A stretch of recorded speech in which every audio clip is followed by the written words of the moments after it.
తులారాశి వాళ్లకు ఈ వారం అన్ని విధాలుగా బాగుంటుంది.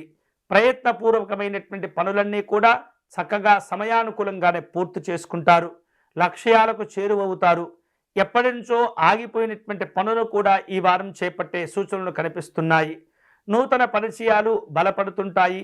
ఆసక్తికరమైనటువంటి సమాచారాలు, విషయాలు కూడా ఈ వారం తెలిసే అవకాశాలు ఉండబోతున్నాయి. పనుల్లో ఒత్తిడి, శ్రమ, వివిధ రకాలుగా సమస్యలు ఏవైతే ఉంటాయో వాటన్నింటినీ కూడా జాగ్రత్తగా అధిగమించేటటువంటి ప్రయత్నం చేస్తూ ఉండాలి. ఒక కీలకమైనటువంటి అవసరం కోసమై ప్రముఖులను కలుసుకునే ప్రయత్నాలు కూడా చేస్తుంటారు.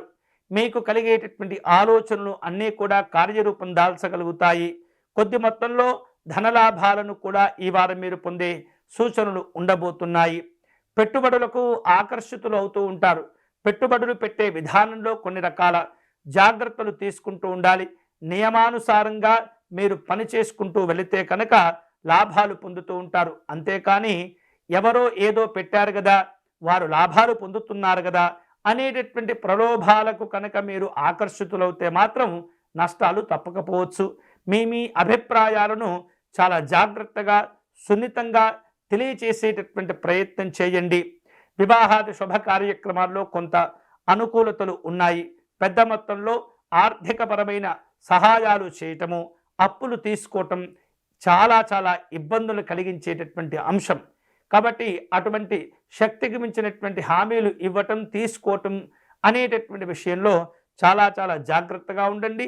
వ్యాపార వ్యవహారిక విషయాల్లో కొన్ని రకాల ఒడిదుడుకులను ఈ వారం మీరు అధిగమించగలుగుతారు. మీ ఇష్టాలను స్పష్టంగా కుటుంబ సభ్యులకు తెలియచేసేటటువంటి ప్రయత్నంలో చాలా సున్నితంగా వ్యవహరిస్తూ ఉండండి.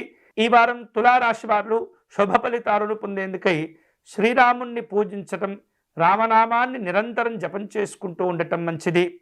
రామాష్టోత్ర శతనామ స్తోత్రమును పారాయణం చేయటం, తులసి అర్చన నిర్వహించటం మంచి ఫలితాలను కలగచేస్తుంది.